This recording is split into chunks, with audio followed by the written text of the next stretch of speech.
ಮಂಗಳೂರಿನಲ್ಲಿ ಹೈಕೋರ್ಟ್ ಸಂಚಾರಿ ಪೀಠ ಮತ್ತು ಹೈಕೋರ್ಟ್ ಪೀಠ ಆಗಬೇಕು ಅಂತೇಳುವ ಹೋರಾಟ ಭಾಳ ವರ್ಷದಿಂದ ಮಾಡ್ತಾ ಇದ್ದೀವಿ. ಕಳೆದ 2 ವರ್ಷಗಳಿಂದ ಈ ಹೋರಾಟಕ್ಕೆ ಹೆಚ್ಚು ಗಮನವನ್ನು ಕೊಟ್ಟು ಇದು ಒಂದು ನೈಜವಾದಂಥ ಬೇಡಿಕೆ.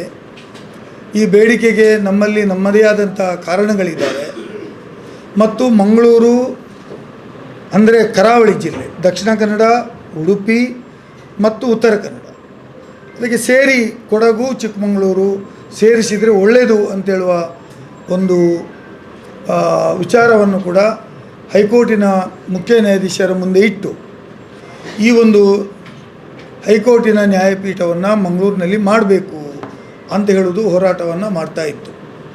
ಇದರ ಹೋರಾಟದ ಫಲವಾಗಿ ನಾವು ಬೇರೆ ಬೇರೆ ವಾಕ್ಸ್ ಆಫ್ ಲೈಫ್, ಅದು ವ್ಯಾಪಾರಸ್ಥರಿರ್ಬೋದು, ಇಂಡಸ್ಟ್ರಿಯವರು ಇರ್ಬೋದು, ಅಥವಾ ಬೇರೆ ಬೇರೆ ಲಿಟಿಗೆಂಟ್ಸ್ ಇರ್ಬೋದು, ಅಥವಾ ಲಾ ಕಾಲೇಜಿನ ವಿದ್ಯಾರ್ಥಿಗಳಿರ್ಬೋದು, ಕಾರ್ಮಿಕ ವರ್ಗದವರು ಇರ್ಬೋದು, ಸಾಮಾನ್ಯ ಜನರು ಇರ್ಬೋದು, ಇಂಟಕ್ಕು ಅಥವಾ ಬೇರೆ ಬೇರೆ ಕಾರ್ಮಿಕ ಸಂಘಟನೆಗಳಿರ್ಬೋದು, ಇದೆಲ್ಲರ ಜೊತೆ ಈಗಾಗಲೇ ಅನೇಕ ಬಾರಿ ಸಂಭಾಷಣೆಗಳನ್ನು ಮಾಡಿ ಮಂಗಳೂರಿನಲ್ಲಿ ಹೈಕೋರ್ಟ್ ಪೀಠದ ಅವಶ್ಯಕತೆಯ ಬಗ್ಗೆ ಹೈಕೋರ್ಟಿನ ಮುಖ್ಯ ನ್ಯಾಯಮೂರ್ತಿಗಳಿಗೆ ಮತ್ತು ಕರ್ನಾಟಕ ಸರ್ಕಾರಕ್ಕೆ, ಸುಪ್ರೀಂ ಕೋರ್ಟಿಗೆ ಇದರ ಬಗ್ಗೆ ನಾವು ಸರಿಯಾದಂಥ ಮಾಹಿತಿಯನ್ನು ಸ್ಟ್ಯಾಟಿಸ್ಟಿಕ್ಸ್ ಜೊತೆಯಲ್ಲಿ, ಅಂಕಿಅಂಶದ ಜೊತೆಯಲ್ಲಿ ನೀಡಿದ್ದೇವೆ.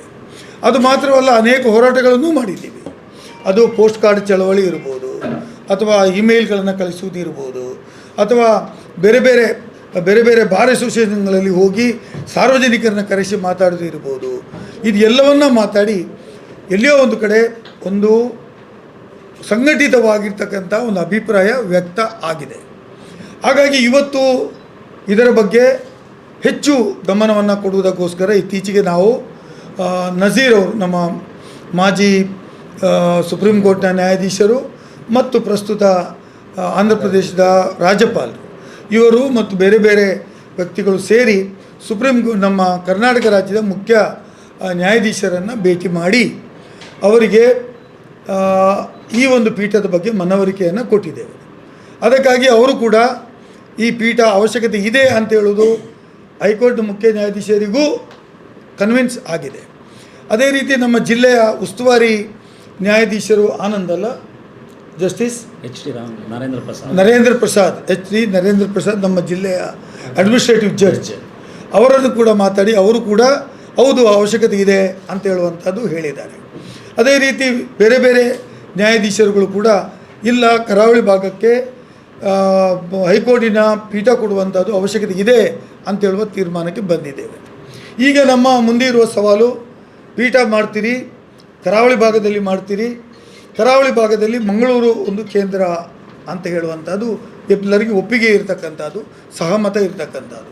ಈಗಾಗಲೇ ಉಡುಪಿ ವಕೀಲರ ಜೊತೆ ಮಾತಾಡಿದ್ದೇವೆ, ಮಂಗಳೂರು ಜಿಲ್ಲೆಯ ಸಮಸ್ತ ವಕೀಲರ ಜೊತೆ ಮಾತಾಡಿದ್ದೇವೆ, ನಾರ್ತ್ ಕೇಂದ್ರ ವಕೀಲರುಗಳ ಜೊತೆ ಸಂಭಾಷಣೆ ಮಾಡಿದ್ದೇವೆ, ಕೊಡಗಿಗೆ ಹೋಗಿ ಕೊಡಗಿನ ವಕೀಲರ ಜೊತೆ ಮಾತಾಡಿದ್ದೇವೆ, ಚಿಕ್ಕಮಗಳೂರಿಗೆ ಹೋಗಿ ಚಿಕ್ಕಮಗಳೂರಿನ ವಕೀಲರ ಜೊತೆ ಮಾತಾಡಿದ್ದೇವೆ. ಎಲ್ಲರ ಸಹಮತ ಇದೆ.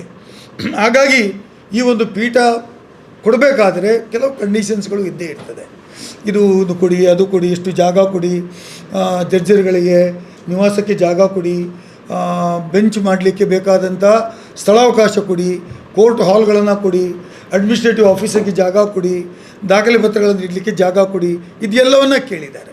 ಇದಕ್ಕೆಲ್ಲವಕ್ಕೆ ಪೂರ್ವಭಾವಿಯಾಗಿ ನಾವು ಈಗಾಗಲೇ ದಕ್ಷಿಣ ಕನ್ನಡ ಜಿಲ್ಲಾಧಿಕಾರಿ ಕಚೇರಿ, ಹಿಂದೆ ಜಿಲ್ಲಾಧಿಕಾರಿ ಕಚೇರಿ ಆಗಿರ್ತಕ್ಕಂಥ ಸ್ಟೇಟ್ ಬ್ಯಾಂಕ್ನಲ್ಲಿ ಇರುವಂಥ ಸುಮಾರು 5.5 ಎಕರೆ ಜಾಗದಲ್ಲಿ ಇರ್ತಕ್ಕಂಥ ಒಂದು 4 ಮಹಡಿಯ ಬಿಲ್ಡಿಂಗು, ಗ್ರೌಂಡ್ ಪ್ಲಸ್ 3, 3 ಮಾಡಿ ಪ್ಲಸ್ ಗ್ರೌಂಡ್ ಪ್ಲಸ್ ಮಾಡಿ ಇರುವಂಥ ಬಿಲ್ಡಿಂಗನ್ನು ಈಗಾಗಲೇ ನಾವೆಲ್ಲ ವಕೀಲರುಗಳು ಹೋಗಿ ಇನ್ಸ್ಪೆಕ್ಷನ್ ಮಾಡಿದ್ದೇವೆ. ಈಗಾಗಲೇ ಜಿಲ್ಲಾ ಉಸ್ತುವಾರಿ ಮಂತ್ರಿಗಳು ಅದನ್ನು ಹೈಕೋರ್ಟ್ ಪೀಠಕ್ಕೆ ಮೀಸಲು ಇಡಿ ಅಂತ ಸರ್ಕಾರಕ್ಕೆ ಬರೆದಿದ್ದಾರೆ. ಕಂದಾಯ ಸಚಿವರನ್ನ ಭೇಟಿ ಮಾಡಿದ್ದೇವೆ, ನಮ್ಮ ಲಾಸ್ ಮಿನಿಸ್ಟರ್ನ ಭೇಟಿ ಮಾಡಿದ್ದೇವೆ, ಮುಖ್ಯಮಂತ್ರಿಗಳನ್ನು ಭೇಟಿ ಮಾಡಿದ್ದೇವೆ. ಹಾಗಾಗಿ ಈ ಬಿಲ್ಡಿಂಗನ್ನು ನಾವು ನೋಡಿದಾಗ ಅದು ಅತ್ಯಂತ ಸೂಕ್ತವಾದಂಥ ಬಿಲ್ಡಿಂಗು ಅಂತ ನಮ್ಮ ಗಮನಕ್ಕೆ ಬಂದಿದೆ. ಮತ್ತು ನಮ್ಮ ಎಲ್ಲ senior advocates like BA Ibrahim ಇರ್ಬೋದು, ಬೇರೆ ಬೇರೆ ಅಡ್ವೊಕೇಟ್ಸ್ಗಳು ಬಂದು ಇದು ಸೂಕ್ತವಾದ ಕಟ್ಟಡಕ್ಕೆ ಸೂಕ್ತವಾದಂಥದ್ದು, ಕೋರ್ಟಿನ ಸಂಚಾರಿ ಪೀಠ ಮಾಡಲಿಕ್ಕೆ ಪ್ರಸ್ತುತ ಆಗಿರೋ ಒಂದು ಒಳ್ಳೆಯ ಒಂದು ಬಿಲ್ಡಿಂಗ್ ಅಂತ ಹೇಳುವಂಥದ್ದು ಹೇಳಿದ್ದಾರೆ. ಅದರ ಜೊತೆಯಲ್ಲಿ ಈಗ ನಮ್ಮ ಮಂಗಳೂರಿನಲ್ಲಿರ್ತಕ್ಕಂಥ ಜೈಲು ಅದು ಬಾಳೆಗುಣಿಗೆ ವರ್ಗಾವಣೆ ಮಾಡಬೇಕು ಅಂತ ಹೇಳುವಂಥದ್ದು ತಮ್ಗೆ ಗೊತ್ತಿದ್ದ 2ನೇ ಹಂತದ ಕಾಮಗಾರಿಗೆ ದುಡ್ಡನ್ನು ಮೀಸಲಿಟ್ಟಿದ್ದೇವೆ. ಅದರ ಟೆಂಡರ್ ಪ್ರೋಸೆಸ್ಸು ಈಗ ನಡೀತಾ ಇದೆ. ಅದು ಅಲ್ಲಿ ಇರುವಂಥ ಸುಮಾರು 12 ಎಕರೆ ಜಾಗ, ಈ ಜೈಲಿನ ಜಾಗ, ಬದಿಯಲ್ಲಿರ್ತಕ್ಕಂಥ ಅಧಿಕಾರಿಗಳ ಜಾಗ, ಅದನ್ನು ಮೀಸಲಿಡಬೇಕು ಅಂತ ಹೇಳುವಂಥದ್ದು ರಾಜ್ಯದ ಹೈಕೋರ್ಟಿನ ಆದೇಶದ ಮೇರೆಗೆ ನಮ್ಮ ಜಿಲ್ಲೆಯ principal civil district judge Basavaraj ಅವರು ಈಗಾಗಲೇ ಪತ್ರವನ್ನು ಬರೆದಿದ್ದಾರೆ ಮತ್ತು ಈ ಜಾಗವನ್ನು ಕೋರ್ಟ್ಗೆ ಮೀಸಲಿಡಿ ಅಂತೇಳುವಂಥ ಕಾಗದ ಪತ್ರವನ್ನು ಈಗಾಗಲೇ ಬರೆದಿದ್ದಾರೆ. ಅದು ನಮ್ಮ ಕೈಯಲ್ಲಿದೆ. ನಾವು ಅದನ್ನು ಪರ್ಸ್ಯೂ ಮಾಡ್ತಾಯಿದ್ದೇವೆ. ಅಲ್ಲಿ ವಿಸಿಟ್ ಮಾಡಿ ನೋಡಿದ್ದೇವೆ. ಜೈಲು ಶಿಫ್ಟ್ ಆಗಲಿಕ್ಕೆ ಇನ್ನೂ 2-3 ವರ್ಷ ತಗೊಳ್ಬೋದು ನನ್ನ ಅಭಿಪ್ರಾಯದಲ್ಲಿ. ಹಾಗಾಗಿ ಅಲ್ಲಿವರೆಗೆ ಸಂಚಾರಿ ಪೀಠವನ್ನು ನಮ್ಮ ಜಿಲ್ಲಾಧಿಕಾರಿಯಲ್ಲಿರ್ತಕ್ಕಂಥ ಆ ದೊಡ್ಡ ಜಾಗ ಏನಿದೆ ಆ ಜಾಗದಲ್ಲಿ ಪ್ರಾರಂಭ ಮಾಡಿ ಮುಂದಿನ ದಿನಗಳಲ್ಲಿ ಅದನ್ನು ನಗರದಲ್ಲಿಯೇ ಪರ್ಮನೆಂಟ್ ಪೀಠ ಆಗಬೇಕು ಅಂತ ಇದ್ದರೆ ಇಲ್ಲಿಯೇ ಮಾಡ್ತಕ್ಕಂಥದ್ದು. ಇಲ್ಲದಿದ್ದರೆ ನಾವು ಈಗಾಗಲೇ ಸಜೆಸ್ಟ್ ಮಾಡಿದ್ದೇವೆ, ಮಂಗಳೂರು ಮತ್ತು ಉಡುಪಿ ಗಡಿಯ ಮಧ್ಯದಲ್ಲಿ ಮುಲ್ಕಿ ಸುಂದರಾಮ್ ಶೆಟ್ಟಿ ಸಭಾಭವನದ ಮುಂದೆ ಜಾಗ ಇರತಕ್ಕಂಥ ಸರ್ಕಾರಿ ಜಾಗ ಇದೆ, ಸುಮಾರು 100-150 ಎಕರೆ ಇದೆ. ಅಲ್ಲಿ ಮಾಡಲಿಕ್ಕೂ ಕೂಡ ಒಂದು ಅವಕಾಶ ಇದ್ದಾವೆ ಅಂತ ಹೇಳಿದ್ದೇವೆ. ಅದು that is left to the principal chief justice of Karnataka ಅಲ್ವಾ, ಅವರು ಹೇಗೆ ಅದನ್ನು ಸಮ್ಮತಿ ಕೊಡ್ತಾರೆ ಅದರ ಮೇಲೆ ಇರ್ತದೆ. ಬಟ್ ಒಟ್ಟಾರೆಯಾಗಿ ಹೇಳಬೇಕಾಗಿದ್ದರೆ ರಾಜ್ಯದ ಮುಖ್ಯಮಂತ್ರಿಗಳು ಸಿದ್ದರಾಮಯ್ಯನವರು ಈ ಹಿಂದೆ ನಮ್ಮ ವಕೀಲರುಗಳನ್ನು ಉದ್ದೇಶಿಸಿ ಮಾತನಾಡಿದರು. ಅವರಿಗೆ ನಾವು ಸರ್ಕಿಟ್ ಹೌಸ್ನಲ್ಲಿ ನಮ್ಮ ವಕೀಲರ ಸಂಘದ ಪದಾಧಿಕಾರಿಗಳಿಗೆ ಭೇಟಿ ಮಾಡಲಿಕ್ಕೆ ಬಂದಿದ್ದರು. ಅವರೂ ಹೇಳಿದ್ದಾರೆ, yes this is a genuine ಒಂದು ವಿಚಾರ ಇದೆ. ಕರಾವಳಿಯಲ್ಲಿ ಸಂಚಾರಿ ಪೀಠ ಅಥವಾ ಹೈಕೋರ್ಟ್ ಪೀಠ ಮಾಡಲಿಕ್ಕೆ ಇದು ಒಂದು ನೈಜವಾದ ಬೇಡಿಕೆ ಇದೆ, ಇದಕ್ಕೆ ನಮ್ಮ ಒಪ್ಪಿಗೆ ಇದೆ ಅಂತ ಹೇಳೋ ಮಾತನ್ನು ಕೂಡ ಅವರು ಹೇಳಿದ್ದಾರೆ. ಹಾಗಾಗಿ ಮುಂದೆ ದಿನಗಳಲ್ಲಿ ಅದಕ್ಕೆ ಏನೇನು ವ್ಯವಸ್ಥೆಗಳು ಬೇಕು ಇದನ್ನು ಮಾಡಲಿಕ್ಕೆ ನಾವು ಸಿದ್ಧರಿದ್ದೇವೆ.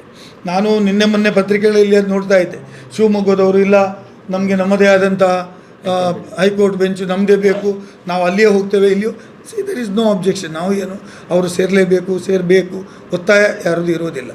ಕೊಡಗಿನವರು ಎಲ್ಲ ಹೇಳ್ತಾಯಿದ್ರು, ಇಲ್ಲ ನಮಗೆ ನಮ್ಮದೇ ಪೀಠ ಬೇಕು. ಕೊಡಗಿನವರಿಗೂ ಒಂದು ಪೀಠ ಬೇಕು ಅಂದರೆ ಅವಶ್ಯಕತೆ ಇದೆ ಅಂತೇಳೋದು ಸ್ಪಷ್ಟ ಆಗಿದೆ. ಅವಶ್ಯಕತೆ ಇದೆ ಅಂತೇಳೋದು ಸ್ಪಷ್ಟ ಆಗಿದೆ. ಹಾಗಾಗಿ ನಮ್ಮ ಈ ಬೇಡಿಕೆಗಳಿಗೆ ನಾವು ಮುಂದೆ ಬರ್ತಾರೆ. ಮತ್ತು ಚೀಫ್ ಜಸ್ಟಿಸ್ ಅವರು ನಮಗೆ ಎಶ್ಯೂರ್ ಮಾಡಿದ್ದಾರೆ, ಅವರೀಗ ರಜೆ ಕಾಲ ನಡೀತಾ ಇದೆ. ಈ ವಾರ ಅಥವಾ ಮುಂದಿನ ದಿನಗಳಲ್ಲಿ ಅದು ಅವರ ಭೇಟಿಯ ದಿನವನ್ನು ನಮ್ಮ ಮಾನ್ಯ ಸುಪ್ರೀಂ ಕೋರ್ಟ್ನ ಮಾಜಿ ನ್ಯಾಯಮೂರ್ತಿಗಳಾದ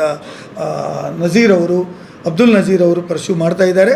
ಮುಂದಿನ ದಿನಗಳಲ್ಲಿ ಎನಿ ಡೇ ಅವರು ಅಫಿಷಿಯಲ್ ಪ್ರೋಗ್ರಾಮ್ ಹಾಕಿ ಈ ಒಂದು ಸ್ಥಳ ಪರಿಶೀಲನೆಗೆ ತಾನೇ ಸ್ವತಃ ಬರ್ತೇನೆ ಅಂತ ಹೇಳಿದರು. ಒಂದೊಮ್ಮೆ ಕಮಿಟಿ ಮಾಡ್ತೇನೆ ಅಂತೇಳಿ ಕೂಡ ಹೇಳಿದರು. ಅದರ ಬದಲಿಗೆ ನಾನೇ ಬಂದು ಸ್ವತಃ ಈ ಒಂದು ಜಾಗವನ್ನು ನೋಡ್ತೇನೆ ಅಂತ ಹೇಳಿದ್ದಾರೆ. ನಾನು ಕೂಡ ಈ ಬಗ್ಗೆ ಈಗಾಗಲೇ ಜಿಲ್ಲಾಧಿಕಾರಿಗಳ ಜೊತೆ ಮತ್ತು PWD ಡಿಪಾರ್ಟ್ಮೆಂಟ್ ಜೊತೆ ಚರ್ಚೆ ಮಾಡಿದ್ದೇನೆ. ಅವರು ಕೂಡ ಮಾಡುವುದಾದರೆ ಭಾಳ ಸ್ವಾಗತ ಇದೆ, ಈ ಬಿಲ್ಡಿಂಗನ್ನು ಕೊಡ್ಬೋದು ಅಂತ ಹೇಳುವ ತೀರ್ಮಾನ ಮಾಡಿದ್ದಾರೆ. ಹಾಗಾಗಿ ಈ ಹೈಕೋರ್ಟ್ನ ಪೀಠದ ವಿಚಾರದಲ್ಲಿ ನಾವು ಹೆಚ್ಚು ಡೇ ಟು ಡೇ ಕಮ್ಯುನಿಕೇಷನನ್ನು ಮಾಡಿಕೊಂಡಿದ್ದೀವಿ ಮತ್ತು ಇಲ್ಲಿ ಸೂಕ್ತವಾದಂಥ ಸ್ಥಳ ಇದೆ. ರಾಜ್ಯ ಸರ್ಕಾರ ಕೂಡ ಉತ್ಸುಕತೆಯಲ್ಲಿದೆ ಮತ್ತು ಹೈಕೋರ್ಟ್ ಜಡ್ಜಸ್ ಕೂಡ ಇದರ ಬಗ್ಗೆ ಹೆಚ್ಚು ಮುತುವರ್ಜಿಯನ್ನು ವಹಿಸಿದ ಕಾರಣಕ್ಕಾಗಿ ಇನ್ನು ಕೆಲವೇ ದಿನಗಳಲ್ಲಿ, ಮುಂದಿನ ಭವಿಷ್ಯದ ದಿನಗಳಲ್ಲಿ ಹೈಕೋರ್ಟ್ನ ಸಂಚಾರಿ ಪೀಠ ಮತ್ತು ಅದರ ಪರ್ಮನೆಂಟ್ ಪೀಠ ಹೇಗೆ ಹುಬ್ಳಿ ಧಾರವಾಡದಲ್ಲಿದೆ, ಗುಲ್ಬರ್ಗದಲ್ಲಿದೆ, ಆ ಮಾದರಿಯಲ್ಲಿ ನಮ್ಮಲ್ಲಿ ಕೂಡ ಆಗ್ತದೆ ಅಂತ ಹೇಳೋದನ್ನು ನಿಮ್ಮ ಮುಂದೆ ಹೇಳಲಿಕ್ಕೋಸ್ಕರ, ಇದರಲ್ಲಿ ಯಾವುದೇ ಗೊಂದಲಗಳು ಇಲ್ಲ ಅಂತ ಹೇಳೋದನ್ನು ಕೂಡ ತಮ್ಮ ಮುಂದೆ ಹೇಳಲಿಕ್ಕೆ ಈ ಪತ್ರಿಕಾಗೋಷ್ಠಿಯನ್ನು ಕರೆದಿದೆ.